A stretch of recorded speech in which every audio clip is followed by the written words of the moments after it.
Jangan lupa like, subscribe, komen, dan share teman-teman. Terima kasih.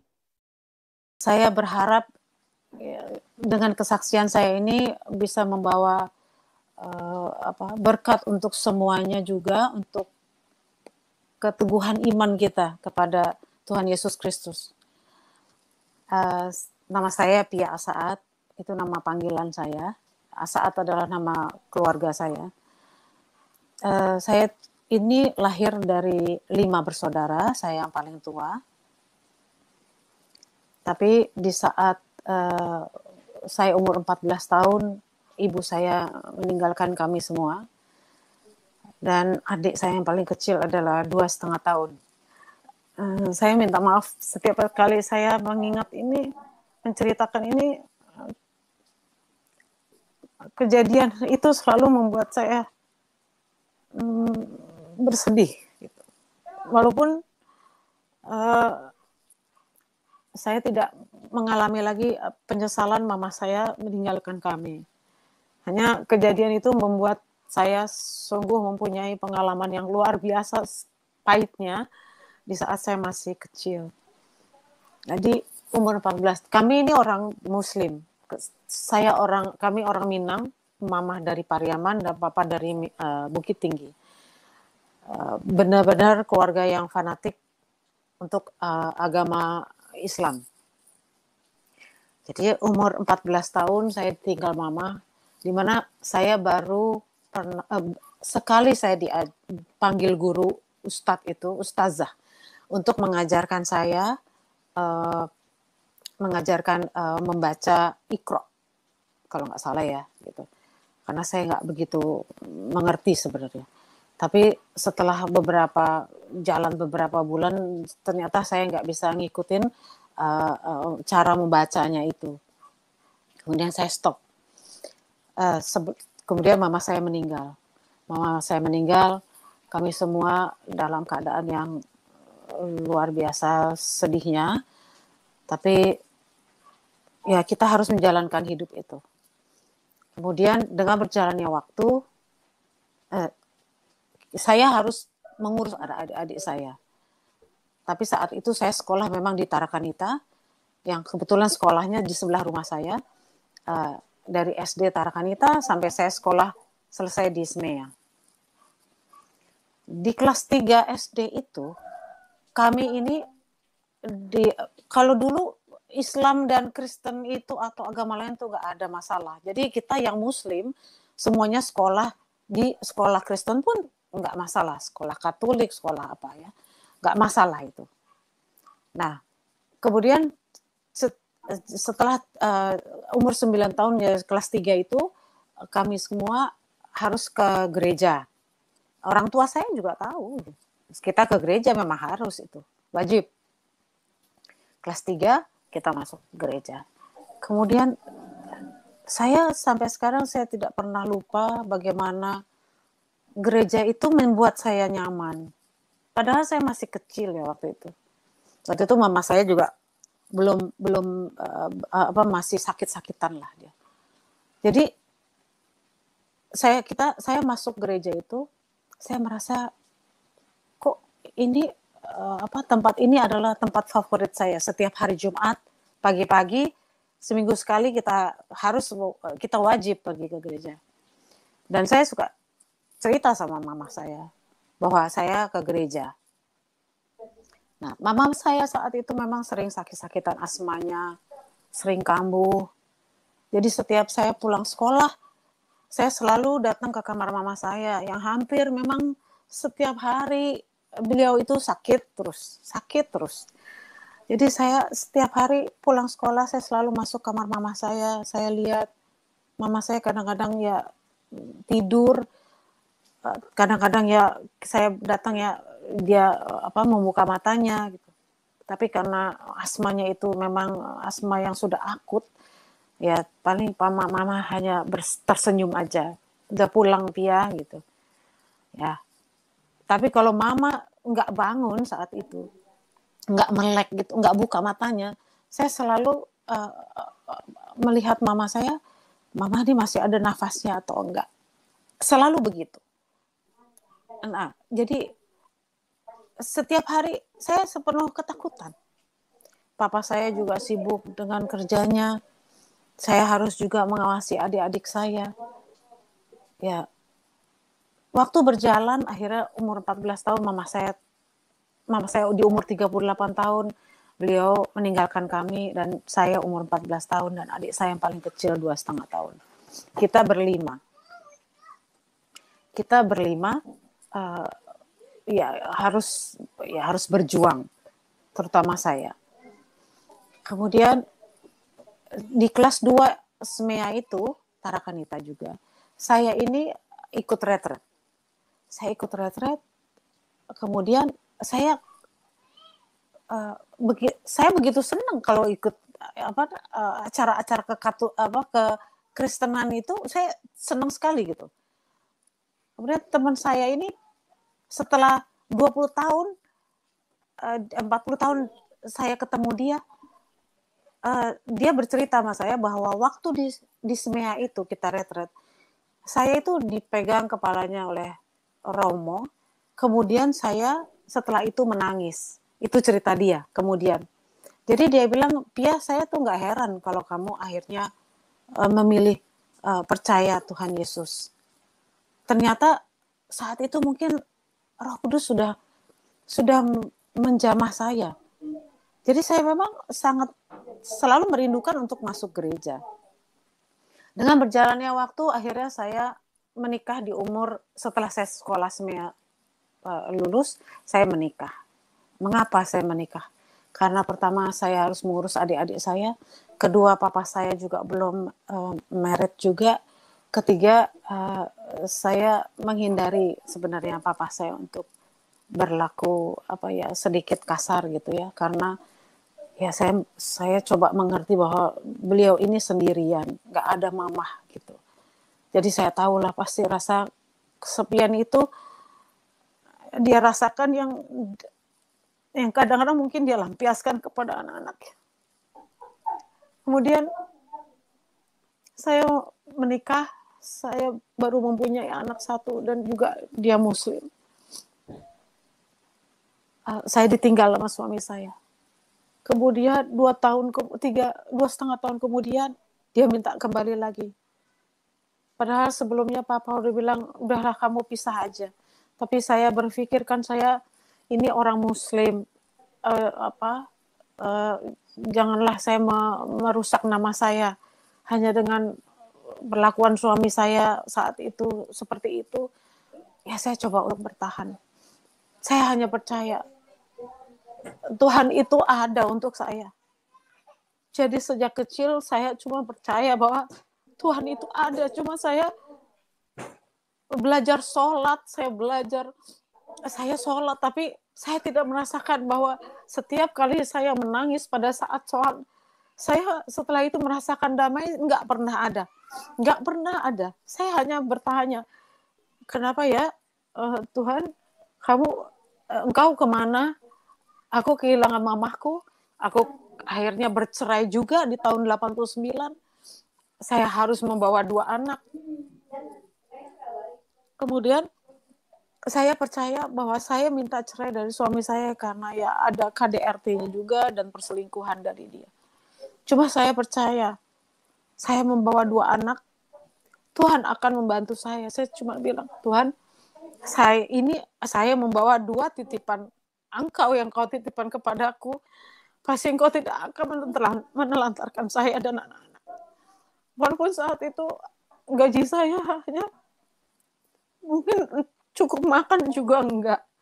Tapi saya harus menyekolahkan anak saya. Yang kecil juga masih 4,5 tahun saat itu. Kemudian saya berjuang terus dalam hidup saya. Akhirnya di suatu saat saya berpikir begini, kenapa ya kok orang Muslim ini perempuannya menderita?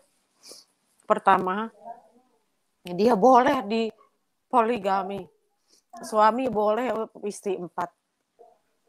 Padahal kita perempuan-perempuan ini hidup mati untuk anak-anak. Kita harus hamil, kita harus melahirkan, Dan kita harus mengurus suami dan anak-anak. Kalau anak-anak kenapa-napa, pasti yang disalahkan istrinya. Tapi kenapa ya, kok Tuhan ini, Allah ini kok nggak adil gitu? Kenapa membedakan antara perempuan dan laki-laki? Saya nggak masuk akal itu. Saya bilang, Allah ini kan menciptakan kita sama. Kita adalah manusia. Apalagi perempuan. Harusnya perempuan kan dilindungi. Tapi kenapa? Kok kita malah boleh disakitin? Saya nggak habis pikir itu. Dan itu saya nggak setuju.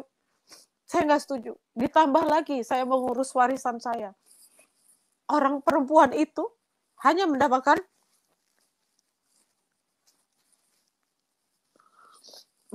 satu bagian, sedangkan laki-laki 2 bagian. Maaf.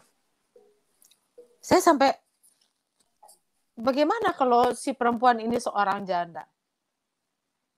Kenapa harus menderita lagi? Kenapa harus laki-laki lagi yang dibelain gitu? Saya pikir nggak mungkin lah Allah seperti itu. Kemudian saya suka melihat, saya lewat gereja, saya melihat kok enak banget ya kalau orang Kristen ini mereka bersama-sama datang ke gereja, bersama-sama mereka keluar dari gereja tanpa mereka berpisah duduk, karena saya tahu waktu itu kan saya juga masuk gereja, tanpa mereka berpisah duduk, yang perempuan, yang laki dengan yang laki. Tapi kenapa kalau di Islam ini, di dunia aja kita nggak tahu nanti di sana itu bagaimana, tapi di dunia aja kita dipisahkan satu sama lain. Saya sampai, kok bisa begitu ya? Udah saya pergi umrah di tahun 2002. Karena kita family yang pergi 11 orang itu adalah kakak adik dan ponakan. Kita duduk di restoran waktu itu, saya ingat saya makan di Kentucky atau McDonald's gitu. Ya ditulis di situ ada family, ada yang laki-laki, ada yang untuk perempuan aja. Saya bilang kenapa ya? Kok semuanya serba sulit? Kemudian saya kalau mau sholat, walaupun saya memang karena banyak yang saya nggak setuju ya, jadi saya sholatnya juga ya bukan orang yang kusuk dengan sholatnya. Jadi saya tiap kali sholat, karena bahasanya itu adalah bahasa Arab, bagi saya sulit untuk mengingat dan harus menghafal. Jadi rasa kita untuk berkata kepada Allah ini enggak meresap di hati. Saya bingung, ini bagaimana ya? Saya mau berbicara dengan Allah, saya mau mengadu, saya mau menangis, mau apa? Saya mau meminta, memohon. Kenapa susah banget harus dengan kata-kata yang ribet gitu, dengan harus hafal. Kalau misalnya ada kata-kata yang saya nggak kelupaan, saya harus ulang lagi dari atas karena saya nggak bisa sepotong itu tuh saya sambung lagi. Itu sangat sulit untuk saya. Saya bilang kenapa ya kok begitu sulitnya kita mau berhubungan dengan Allah. Dan saya juga nggak ngerti ada Nabi Allah SWT, Nabi Muhammad SAW. Saya kadang-kadang sampai sekarang pun saya suka nggak ngerti kepanjangannya itu apa sih gitu loh. Karena susah sekali gitu nyebutinnya juga, ngartiin juga, mengartikannya juga, suka lupa saya gitu. Jadi memang dari dulu nggak pernah saya merasa bahwa saya adalah seorang muslim. Kemudian kalau kita sholat itu nggak boleh kita buang angin. Kalau buang angin kita harus lagi ambil wudhu. Mengapa ya kok sulit sekali? Terus kalau mau sholat itu harus pakai lagi baju, terus pakai lagi mukena ini itu semua gelang. Saya kadang-kadang suka, begitu sulitkah untuk berbicara dengan Allah gitu. Jadi akhirnya banyak hal-hal yang saya kurang setuju. Ya itu hak dari aturan Islam ya, tapi kita juga berhak untuk tidak setuju. Dan saya juga lahir bukan mau saya dibacain 2 kalimat syahadat. Tapi karena dari kecil ya kita udah dibacain lah 2 kalimat syahadat di telinga kita yang pastinya kita akan menjadi seorang muslim. Dengan berjalannya waktu lagi, saya ingin sekali masuk gereja. Tapi saya bingung dengan siapa ya saya masuk gereja. Kemudian di 2008 saya berhubungan dengan seseorang. Ya kebetulan saya divorce ini dari tahun 89. Sampai saat ini juga saya belum mempunyai seseorang dalam hidup saya. Di tahun 2007 saya bertemu dengan seorang yang Katolik. Kemudian saya bilang sama dia, Mas, boleh nggak saya ikut masuk gereja? Nah, kata dia, ya enggak lah.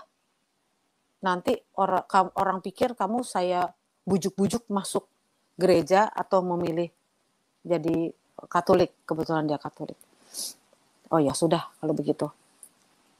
Saya pikir, saya cuma berpikir, aduh saya kepengen banget masuk gereja lagi.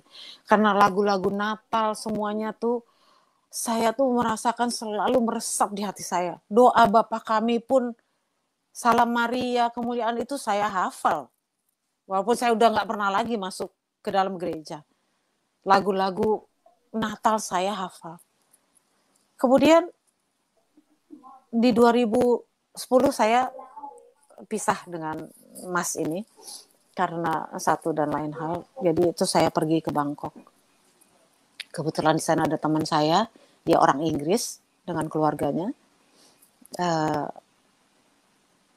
Suatu hari dia bilang, itu hari malam, Sabtu malam dia bilang, besok kita pergi ke gereja jam berapa? Kebetulan teman saya ini punya kakaknya tanya, Charles, besok kita ke gereja jam berapa? Oke, jam 10, misa yang jam 10. Lalu saya bilang, boleh nggak ya saya ikut kamu ke gereja? Karena ini kesempatan saya, gitu. Terus dia bilang, iya, tentu boleh. Oke, berarti kita berangkat dari sini jam berapa? Jam 9.45 katanya. Oke. Saya jam 8 udah mandi, saya jam 9 sudah siap. Karena saking saya senengnya, saya bisa masuk gereja yang dimana saya kepengen banget. Kemudian jam 9 saya tanya, kok kalian belum mandi? Saya bilang gitu, belum siap-siap. Ya sebentar lagi, kita gitu. Saking saya kepengen cepat-cepat masuk gereja. Jam 10 kurang 15 menit kita berangkat karena memang dekat sekali apartemennya ke gereja itu. Kemudian kita berempat ini duduk 2 row kedua dari depan. Misa dimulai. Jadi waktu saya masuk ke dalam gereja itu, memang gereja itu punya patung Yesus itu tinggi ada kali. Mungkin ada 4 meter ya tinggi. Karena gereja kan biasanya tinggi ya ceilingnya. Kemudian saya lihat, patung Tuhan Yesus besar sekali. Tinggi sekali. Saya nggak pernah lihat ada di Indonesia ini ya. Mungkin saya cuma lihat lewat kadang-kadang lewat YouTube ya. Tapi saya nggak pernah lihat yang setinggi itu dan besar gitu. Kemudian saya bilang, luar biasa ya. Gitu. Kita mulai misa. Dan inilah yang jadi selama saya hidup, sejak saya kehilangan mama saya nggak pernah lagi merasakan saya punya rasa orang yang menyayangi saya seperti mama saya. Saya sering bersedih. Selama 50 tahun saya sering bersedih. Saya suka bertanya, Tuhan, kenapa sih ambil mama saya di saat kami kecil? Kemudian itu selalu teringat di kepala saya seperti film. Saya suka bilang, Tuhan, orang lain nggak kamu ambil. Mamanya, kenapa kamu ambil mamanya? Kenapa engkau ambil, Tuhan? Kenapa engkau nggak sayang sama aku?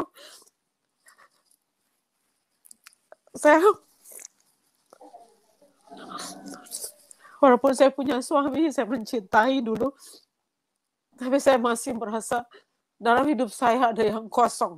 Saya kurang mengerti. Kadang saya bilang waktu saya sholat, saya bilang, ya Allah, kenapa saya selalu punya rasa sedih di hati saya? Kenapa saya nggak pernah merasakan ada bahagia di dalam hidup saya sejak mama saya nggak ada? Sejak mama saya meninggalkan saya, hidup saya serasa saya sendirian, saya lonely. Walaupun saya punya adik-adik, punya suami, akhirnya punya anak. Tapi kekosongan saya itu mengikuti saya terus. Saya sampai bingung. Saya sering bertanya dalam sholat ataupun di dalam saya mau tidur, saya sering menangis. Sering saya menangis, sedih. Kenapa ya hidup saya seperti ini? Kenapa nggak seperti teman-teman lain? Kenapa kau harus ambil ibu saya? Itu terus selama dari mama saya meninggal tahun 74 sampai tahun 2010.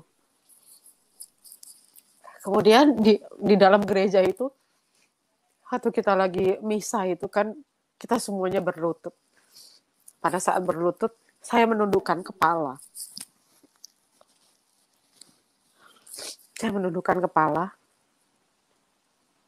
Kemudian tiba-tiba saya merasa kuping saya ini kayak senyap gitu, kayak sunyi. Padahal kan Romo lagi membaca doa dan ya udara kan kerasa di telinga. Kemudian saya merasa seperti kedap, jadi sunyi, nggak ada apa-apa di situ. Kemudian saya merem gitu, saya berdoa segini, saya berlutut. Kok sunyi ya? Gitu. Jadi saya membuka mata, tapi saya tidak mengangkat kepala saya. Enggak. Saya hanya membuka mata sedikit, kemudian saya melihat ke sebelah kiri, saya merasa ada sesuatu bayangan di sebelah kiri saya. Kemudian saya membuka mata saya sedikit, saya melihat ada seperti kain berwarna krem, dan itu bergoyang gitu. Bergoyang di samping saya. Jadi bukan dia diem aja gitu, enggak. Dia bergoyang seperti baju orang berdiri di samping saya. Kemudian saya berpikir lagi, warna baju persis seperti warna patung Tuhan Yesus. Saya bingung, dan karena sunyi kuping saya ini, saya juga jadi nggak sadar juga, karena saya konsentrasi dengan baju yang bergoyang itu, kain yang bergoyang itu. Akhirnya saya pikir ini apakah siapa ya gitu? Yang ada di samping saya ini baju atau apa ya gitu? Kain atau apa, atau baju? Gak lama kemudian ya, itu walaupun hitungan detik ya kalau kita berpikir ya. Kemudian tiba-tiba saya merasa ada elusan di kepala saya. Elusan itu luar biasa. Saudara-saudaraku terkasih, saya belum pernah selama saya ditinggal mama saya, ataupun sebelum mama saya meninggalkan kami, karena mama saya memang sakit-sakitan untuk melampiaskan, menumpahkan kasih sayangnya itu juga terbatas. Kemudian saya merasakan usapan tangannya itu luar biasa. Saya akhirnya merasa bahwa aku diusap oleh Tuhan Yesus, karena baju itu persis seperti warna patung yang ada di gereja itu. Kemudian saya menangis,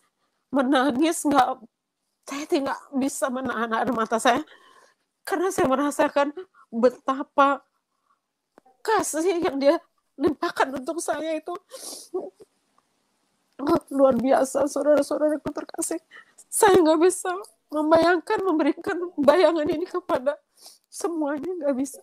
Saya hanya merasakan, beginikah rasanya sayangin orang. Begini kan rasa sayang itu yang nggak pernah saya dapat dari siapapun. Kemudian saya menangis yang tidak bisa saya bendung. Air mata mengalir, luar biasa. Akhirnya saya dikasih sapu tangan. Untung teman saya bawa sapu tangan, karena saya juga nggak pernah bawa tisu saat itu. Saya menangis terus. Itu misa 1 jam. Itu padahal waktu elusan tangan itu, elusan Tuhan Yesus itu baru misa itu mulai. Bisa bayangin kan, saudara-saudara terkasih, berapa lama saya menangis. Saya sesanggukan, saya menangis benar-benar. Kalau boleh saya bisa berteriak, saya berteriak saat itu. Setelah selesai, teman saya tanya, kamu kenapa? Saya ceritain, saya merasa saya ada yang mengelus kepala saya dan saya merasakan kasih yang luar biasa. Oh, this is the Holy Spirit. Itu teman saya bilang gitu. Saya waktu itu masih belum mengerti Holy Spirit. Nah, yang saya ngerti hanya Tuhan Yesus. Tapi saya merasa bahwa itu adalah Tuhan Yesus.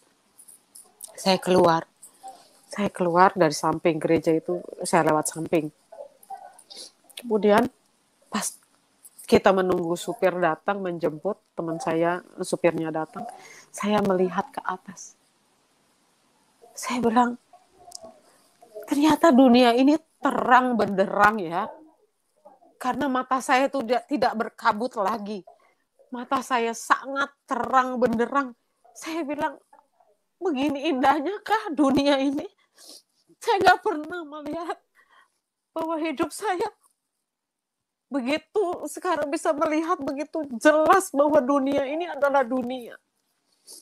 Saya melihat ke atas, ke langit. Saya nggak ngerti juga kenapa saya melihat ke atas, ke langit. Saya bilang, ya ampun, ternyata langit itu indah ya. Saya sampai bingung. Kenapa selama ini saya nggak pernah melihat itu? Kemudian setelah itu, saudara-saudaraku terkasih, saya tidak pernah lagi merasakan bahwa hidup saya tidak ada kasih. Hidup saya sudah full sekarang. Yang tadinya ada kekosongan di dalam hidup saya, kayak kalau lingkaran ini ya ada yang bolong gitu. Sekarang saya merasakan bahwa hidup saya sudah utuh kembali.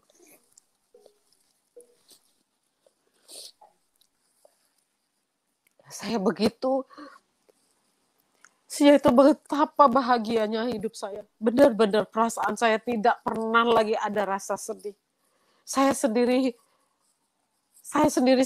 heran, kok bisa ya?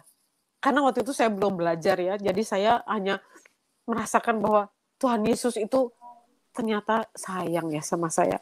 Kenapa saya selalu tertarik untuk ke gereja? Mungkin inilah ya saatnya. Kenapa saya kepengen masuk gereja? Mungkin itulah yang ingin dijamah oleh Tuhan Yesus. Tapi saya belum bisa juga, dan memang mungkin belum waktunya. Kemudian saya pulang ke Jakarta. Kebetulan teman dekat saya yang kemarin kita putus itu, terus dia, yang anehnya dia minta dia kembali. Akhirnya saya maafkan, karena begini ya saudara-saudara terkasih, hidup saya nggak pernah punya dendam. Saya tidak pernah mengeluh, saya tidak pernah membenci. Karena saya pikir kalau kita melakukan hal-hal yang negatif, hidup kita akan tambah runyam ya gitu. Sedangkan kita harus menghadapi proses kehidupan ini kan bermacam-macam. Jadi kalau kita menyimpan rasa yang negatif seperti itu, yang akan menderita ya kita sendiri, bukan orang lain.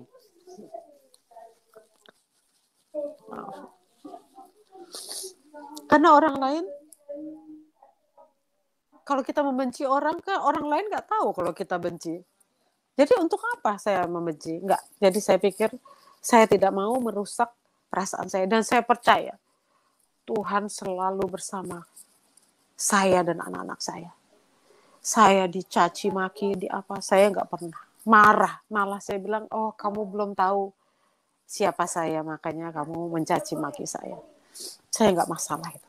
Saya nggak pernah punya sakit hati. Kalau orang yang mencaci maki saya pun, mereka kembali minta tolong kepada saya dengan sukarela saya akan menolong. Kenapa? Karena Tuhan itu kan, Bapa ini kan maha pengasih dan penyayang dan maha pengampun. Kita selalu diampuni dosa-dosanya. Kesalahan kita, kalau kita menyadari, kita tobat, kita akan diampuni. Jadi karena itu saya tidak pernah mau mempunyai, tidak memaafkan sesama. Kemudian setiap kali saya masuk gereja, jadi setelah saya kembali lagi, akhirnya saya bilang, yuk saya mau ikut masuk gereja dan saya mau ikut Natal.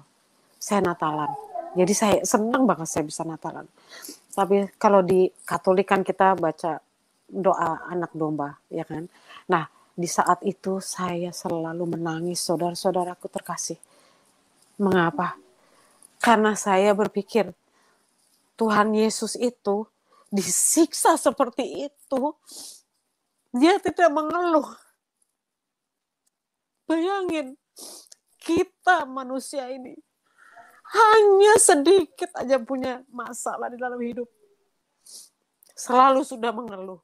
Karena itu saya tidak pernah, memang dari dulu mengeluh, karena kehilangan seorang ibu itu udah yang paling dahsyat dalam hidup saya. Kedua, saya harus kehilangan suami saya bercerai. Ketiga, di tahun 96 saya harus kehilangan papa saya. Jadi hal-hal itu bagi saya bukan hal yang harus, persoalan-persoalan yang lain enggak, bukan soal yang harus dikeluhkan. Kemudian saya bilang, Tuhan Yesus aja disalib, disiksa seperti itu, dia tidak mengeluh. Mengapa kita manusia ini banyak yang mengeluh hidupnya? Kalau dibandingkan, nggak ada seperberapanya. Dan Tuhan Yesus selalu mengampuni. Penjahat yang di sampingnya aja, dia bisa berkata baik seperti itu. Masa kita nggak bisa berkata baik kepada orang yang menyakiti kita? Karena dia nggak ngerti siapa kita. Jadi saudara-saudara terkasih, di dalam hidup ini janganlah kita mengatakan kita hidup penuh masalah. Jangan. Makin kita mengatakan itu, makin runyam hidup kita. Beban itu makin bertambah. Jadi katakanlah, oh saya hari ini ada kejadian yang kurang enak. Jadi rasa beban itu nggak ada. Percaya deh. Coba saudara-saudaraku terkasih. Coba sekarang ini jangan mengatakan hidup ini banyak masalah. Dan berserahlah kepada Tuhan. Setiap kali saya operasi pun saya bilang, Tuhan, waktu itu saya masih belum menjadi percaya Tuhan Yesus, tapi saya percaya Tuhan selalu ada untuk saya dan saya selalu berserah kepada Dia. Saya bilang, Tuhan, saya mau operasi. Saya sendiri, hanya dengan dokter yang membantu saya. Saya percaya Engkau akan menjagaku dan juga membuat para dokter bisa menjalankan tugasnya dengan baik. Saya bilang sama anak saya setiap kali saya operasi, saya ada 4 kali operasi waktu itu. Saya bilang, Kak, Dek, Mama biar sendiri aja operasi. Kamu cari makan, Mama nggak usah ditemenin. Kamu santai aja. Karena kalaupun kita mati, ya kita kan mati sendirian. Ya kamu berdoa aja, Mama bisa baik dalam operasi ini, selesai dengan baik. Jadi saya nggak pernah ketakutan. Karena itu hasil operasi saya selalu cepat sembuhnya. Karena apa? Karena kita berserah kepada Tuhan. Dulu saya belum mengerti tentang Tuhan Yesus. Tapi saya sudah percaya bahwa Tuhan itu selalu ada untuk kita. Asal kita berani berserah dan percaya kepadanya. Kemudian saya ini kan orang Minang. Bagaimana saya mau menyampaikan ke keluarga saya bahwa saya masuk gereja? Itu saja udah tabu ya.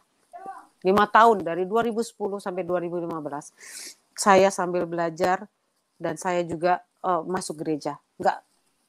setiap hari, seminggu sekali pasti saya ke gereja. Karena rindu saya mendengarkan firman dan berada di dalam gereja.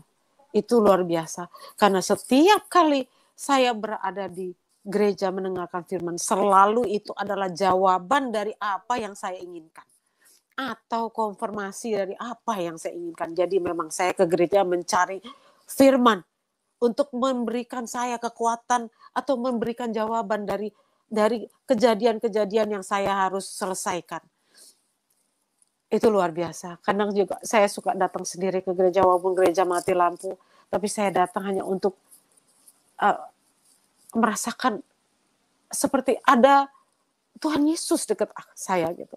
Jadi itu bukan harus setiap minggu saja, enggak. Saya juga datang di hari-hari biasa. Kemudian saya akhirnya minta, saya pengen dibaptis. Setelah 5 tahun, saya yakin saya udah percaya sama Tuhan Yesus. Cuma saya belum mengerti ada Bapa, seperti apa itu Bapa, bagaimana Bapa itu. Saya juga belum mengerti dengan dalam soal Roh Kudus, karena saya juga nggak dijelasin dengan pasangan saya waktu itu. Sudah berjalannya waktu, saya akhirnya dibaptis di gereja Santa Perawan Madria. Itu luar biasa. Yang datang, yang hadir banyak, dan saya sendirian dibaptis, dan ada kur, ada misahnya. Itu luar biasa. Dengan segala kemudahan saya dapat itu. Setelah dibaptis ya, saudara-saudaraku terkasih, saya merasakan beban saya itu seperti hilang semuanya. Saya mendapatkan rasa sukacita lebih banyak lagi dari sebelumnya. Anak-anak saya pun mengatakan, ya sudah, kebetulan kan anak-anak saya masih muslim sampai saat ini. Tapi mereka mengatakan, Mama, kalau memang Mama sudah pengen menjadi Kristen, ya silahkan aja. Kemudian saya tanya sama anak-anak saya, nanti gimana kalau Mama dibaptis? Terus Mama percaya Tuhan Yesus. Kata mereka, nanti saudara-saudara pasti akan mencaci maki kalian. Kata mereka, Mama gak usah khawatir. Kan kita udah dewasa. Mereka gak pernah kasih makan Mama. Masa mereka bisa ngatur-ngatur hidup Mama? Sudah Mama kalau mau percaya Tuhan Yesus ya silahkan. Itulah saya percaya lagi ya. Roh Kudus itu memang mengurapi anak-anakku juga. Untuk bisa mengerti saya untuk pindah. Untuk percaya Tuhan Yesus. Itu luar biasa karena anak-anak saya juga kan muslim. Tapi dia mengerti bahwa dia bisa mengerti ya, pasti itu adalah karena Roh Kudus, gak mungkin enggak. Itulah keajaiban lagi yang saya dapat ya. Kemudian saya takut. Jadi selama sampai di 2015 itu saya nggak pernah cerita bahwa saya ini udah percaya Tuhan Yesus kepada keluarga adik-adik saya atau keluarga besar saya. Tapi sebelum pandemi, teman saya ada mengatakan satu firman, kalau engkau tidak mau mengakui aku di depan, maksudnya di depan orang lain gitu, Bapa pun tidak akan mengakui aku. Kemudian saya berpikir, waduh, saya udah percaya Tuhan Yesus, tapi kalau Bapak nggak mengakui saya, lalu bagaimana nasib saya gitu? Sudah, akhirnya saya pandemi itu berjalan, saya mulai belajar. Karena saya kan nggak ngerti nih tentang Islam ini apa. Supaya saya bisa berdebat atau berdiskusi atau menyangkal apa yang mereka katakan kepada saya yang nggak enak gitu. Jadi saya pelajari, saya minta Roh Kudus, karena saya udah mulai mengerti sedikit-sedikit tentang Roh Kudus. Tuhan Yesus, saya tolong bimbing dalam saya belajar hadis, Al-Quran dan Alkitab. Karena saya harus menghadapi keluarga saya. Jadi saya harus tahu mengenai tentang isi Alkitab dan hadis. Itu luar biasa lagi. Saya bisa pelajari tiga-tiganya dalam satu saat. Itu kalau bukan karena Roh Kudus yang mengurapi saya nggak mungkin akan bisa mengerti semua dengan baik. Ya walaupun tidak seperti pendeta-pendeta atau ustadz ya, tapi hal-hal yang penting saya udah banyak tahu. Karena apa? Saya pengen mengakui bahwa saya sudah percaya Tuhan Yesus. Itu yang saya mau ikrar kepada keluarga saya.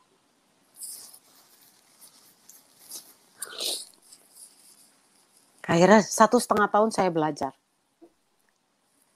Lebih banyak memang saya perdalam untuk Al-Quran dan hadis, Alkitab juga, tapi hal-hal di mana firman-firman yang beda dengan apa yang ada di Al-Quran. Jadi saya memang harus begitu. Untuk saya memberikan perbandingan. Bahwa di sini dikatakan begini, kalau firman di Alkitab, firman Tuhan Yesus itu begini. Supaya mereka mengerti. Kemudian adik saya dengar bahwa saya sudah dibaptis 2010 itu. Saudara-saudara terkasih, dia SMS saya dengan mengatakan dasar najis. Saya dikata-katain abis, dihina-hina. Tapi saya hanya balas, adikku sayang, janganlah kamu menghina saya. Gimana pun juga saya mengurus kamu waktu kecil. Ada saya sakit hati? Tidak ada. Tidak ada, karena saya anggap dia lagi hilaf. Kemudian 2000, baru beberapa bulan kemarin, bulan November, adik saya operasi 3 kali yang paling kecil. Dalam 2 bulan dia operasi 3 kali. Dari bulan September sampai ke November. Kemudian saya pikir, siapa tahulah dia mau didoakan. Kemudian saya punya teman pendoa. Saya bilang, Dira, kamu mau gak doain adik saya via conference call? Kalau dia mau, oh boleh kak, kata dia. Sabtu malam ditelepon. Saya sudah dapat kabar siangnya bahwa adik saya gak mau didoakan karena beda agama. Itu saya bilang, kan yang penting kan kamu didoakan supaya kamu sembuh. 3 kali operasi dalam 2 bulan dan sekarang masih harus operasi lagi. Itu kan kamu kan sakit terus, saya bilang. Karena memang dia ada luka batin. Kita semua ini punya luka dalam hati kita karena kehilangan ibu. Dan adik-adik saya semuanya persis seperti saya. Hidup dalam kesedihan. Gak ada. Dan saya pengen sekali mereka mendapatkan sukacita setiap hari seperti yang saya alami sekarang. Saya selalu makanya mendoakan, Tuhan Yesus, tolong kau jamah dan pilih adik-adikku supaya kami semua bisa sama-sama berdoa di dalam namamu dan mempunyai sukacita bahagia setiap saat. Karena keajaiban itu selalu, mukjizat itu selalu saya alami. Pada saat saya mau, adik saya itu saya mau mengakui Tuhan Yesus. Tapi saya bilang, Tuhan Yesus, kan kita bisa ngomong apa aja ya. Saya anggap ya supaya papa saya. Saya bilang, Tuhan Yesus, saya kan mau mengakui Engkau di keluarga besar saya, di adik-adik saya.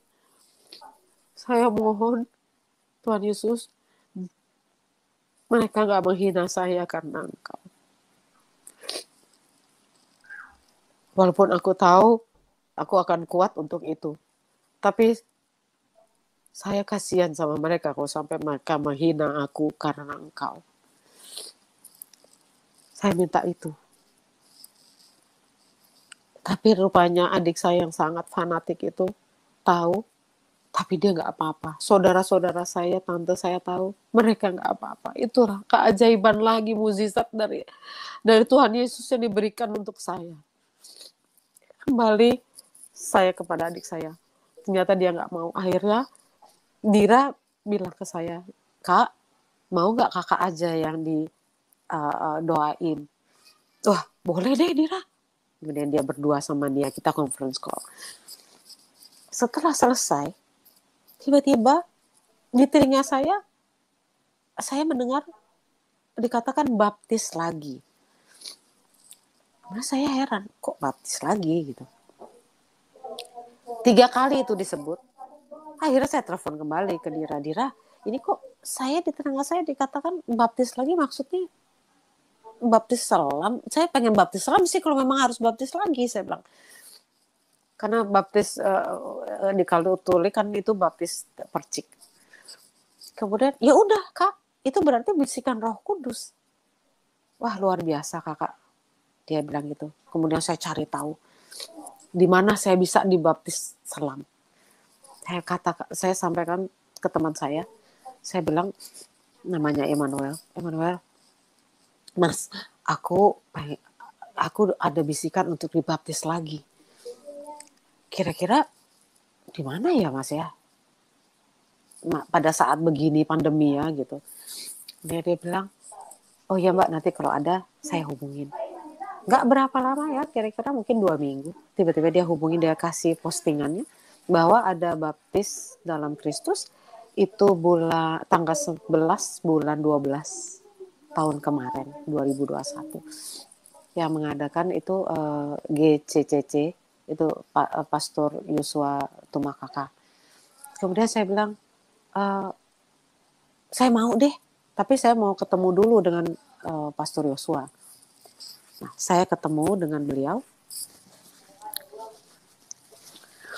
Kemudian saya saya minta, Pastor, saya mohon untuk dilakukan doa pelepasan seperti itu.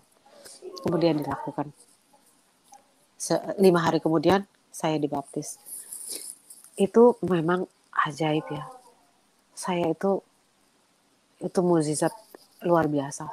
Jadi waktu saya mau baptis itu, acara itu, saya telat datang, jadi mobil parkir itu saya udah nggak bisa dapat parkir, tapi nanti jadi jauh mundur ke belakang itu lumayan jalannya gitu, karena buntu jalannya, jadi kita nggak bisa, kalau udah masuk ya harus mundur lah gitu, dan itu parkirnya juga nggak jauh ke belakang gitu.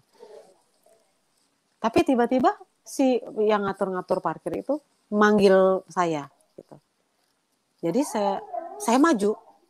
Saya pikir di dalam itu ada apa ya, ada taman atau parkiran gitu. Jadi saya maju aja terus. Yang sebelumnya memang disuruh keluar gitu, tapi waktu saya disuruh masuk. Tahu, saudara-saudaraku terkasih, luar biasa. Ternyata saya parkir di dalam rumah yang isinya cuma 2 parkiran. Yang satu kosong, saya disuruh masuk. Padahal sebelumnya ada mobil, itu nggak disuruh parkir di dalam. Saya bilang ini, karena saya berdoa sebelumnya, Tuhan Yesus, saya mau dibaptis dalam Kristus. Mudahkanlah segalanya. Tolong urapi saya dengan Roh Kudus. Saya cuma minta gitu. Itu saya bilang, ini mukjizat yang diberikan oleh Tuhan Yesus ya, gitu. Roh Kudus menuntun saya dengan kemudahan gitu. Saya kemudian saya mendaftar segala macam, terus saya akhirnya telat lagi masuk ke dalam untuk ibadah dulu sebelum baptis. Pas saya masuk, waktu saya masuk itu kursi sudah penuh semua. Jadi saya hanya ada 2 kursi di depan, di mana di depan kursi itu adalah untuk pastor berkhotbah dan membawakan doa. Akhirnya saya duduk di situ. Ada 2 kursi ya. Setelah saya duduk, rupanya ada lagi yang masih telat. Tapi ditambahin kursi di samping-samping, yang kursi yang lain yang sudah penuh itu. Dan di depan saya itu nggak ada lagi orang di samping saya, hanya saya sendirian. Jadi di depan dekat pastor berkhotbah itu bawa ibadah. Itu nggak ada lagi, cuma saya sendiri. Sebelum kita dibaptis, rupanya kan saya juga baru itu tahu, sebelum kita dibaptis, masuk ke dalam kolam itu, jadi kita diurapi dulu, ya kan, dengan minyak. Saya tuh bisa 2 kali, satu pastor yang mengurapi semuanya, satu pastor Yosua, pastor senior ya. Jadi saya 2 kali, hanya saya sendirian yang 2 kali saat itu. Kemudian kita dibaptis. Yang ajaibnya ya, mukjizat itu luar biasa ya. Setelah itu saya dengan mudahnya membaca Alkitab dan jadi rajin serajin-rajinnya. Memang Roh Kudus itu memang selalu ada dalam hidup saya. Bapak itu sayang, Tuhan Yesus itu sayang. Saya memang dipilih jadi anak. Dan waktu saya dibaptis, sebelum saya diselam, saya disuruh berdoa. Pak Josuanya kan memberikan doa-doa, saya juga disuruh berdoa sendiri. Saya berdoa. Saya bilang, Bapak, di dalam nama Tuhan Yesus, mohon aku bisa menjadi penginjil sesuai dengan kehendak. Itu doa saya. Itu permintaan saya. Karena luar biasa. Banyak sukacita yang saya terima. Setiap hari saya tidak pernah bersedih. Sekarang saya kalau mengeluarkan air mata itu karena sukacita bahagia. Nggak ada lagi kesedihan dalam hidup saya. Saudara-saudaraku terkasih. Percayalah.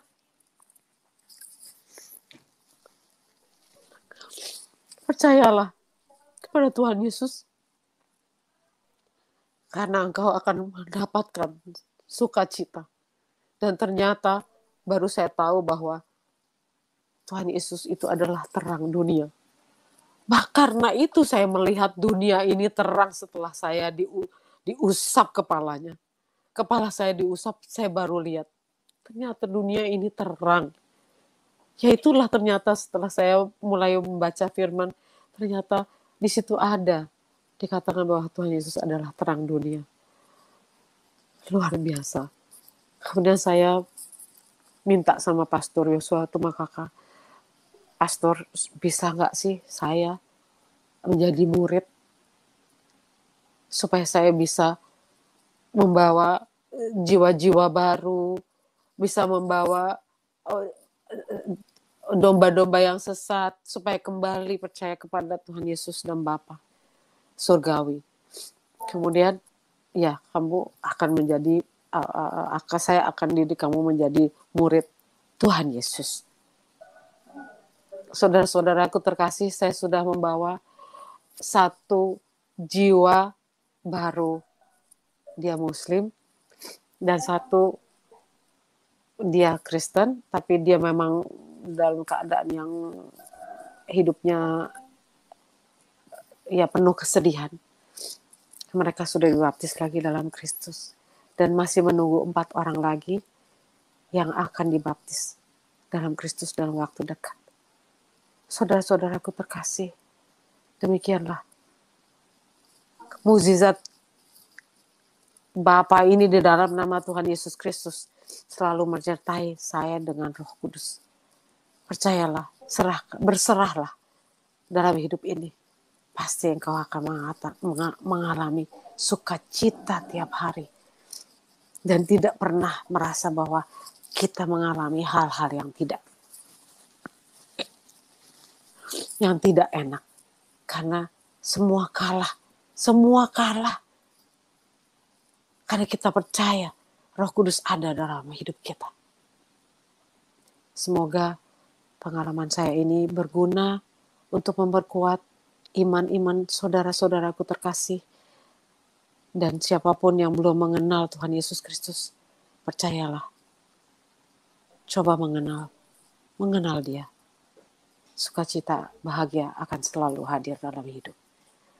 Demikian Pak Yusuf Manubulu. Jangan lupa like, subscribe, komen, dan share teman-teman. Terima kasih.